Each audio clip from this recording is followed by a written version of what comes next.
If you think a declined card meant I was broke, you're wrong. I was just finished paying for people who hit me, stole from me, and called it love. The sting of his hand on my face in that silent, crowded restaurant wasn't just physical. It was the gut-wrenching realization that after years of giving everything, I was finally done. My name is Lena Walsh and I'm 33, a financial manager at a logistics company you've probably never heard of. But trust me, they move half the consumer goods in the Northeast. I'm damn good at my job. Numbers, they just click for me in a way people never have. Maybe that's why I didn't see it coming, even though the math had been screaming at me for years. The restaurant, the Sterling Room, was one of those painfully trendy places with exposed brick and Edison bulbs, charging $30 for a burger. It was my baby sister Tessa's 18th birthday, and my mother had insisted on something special. Of course, when the check came, it would land in front of me. It always did. I got there early wearing my best navy sheath, the one I'd bought for client meetings. The hostess led me to our reserve table, and I saw it immediately. My seat. By the kitchen door, half hidden behind a wobbly column, where servers would brush past me all night with their heavy trays. Lena's here, my mother announced when she swept in with Robert and Tessa, as if my presence was both expected and vaguely disappointing. She air-kissed somewhere near my left ear, careful not to smudge her lipstick. Robert didn't even acknowledge me.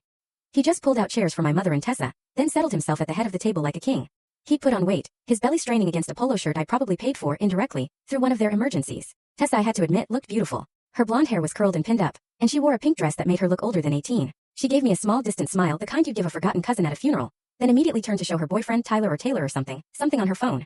He sat next to her, all jaw and no conversation. Tessa's friends, Madison, Brittany, and another blonde whose name I never caught, filled the remaining seats. They chattered about college applications and spring break, while I, completely invisible, studied the menu calculating the damage. Order whatever you want, I heard myself say when the server arrived. It's a special night. The words were automatic, programmed by years of conditioning. Tessa beamed and ordered the lobster, of course. Robert went for the ribeye, well done with extra butter. My mother chose the salmon, but insisted there be no oil because she was watching her figure. I ordered a Caesar salad. That's all. My mother's voice carried that familiar note of judgment. You're not on another one of your diets, are you? Just not that hungry, I lied. The truth? I'd already done the math. With drinks and dessert, we were looking at close to $800. My checking account had $1,200. Rent was due in 5 days. The conversation flowed around me like water around a stone. Tessa's friends gushed about her early admission to State University, as if I hadn't written half her application essays. Robert told the same story about his high school football glory days, the one where the details changed every time, but he always scored the winning touchdown. My mother laughed too loudly at something Madison's mom had posted on Facebook. Nobody asked about my promotion. Nobody asked about the conference I presented at last month. Nobody asked about anything at all. When the food arrived, I just watched them eat.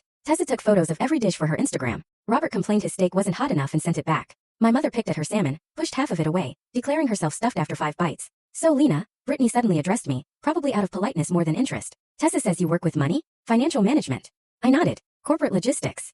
That sounds boring, she giggled, and the others joined in. Someone has to pay for dinners like this, I said quietly. Full story on the channel. Link below. Click now and watch what happened next.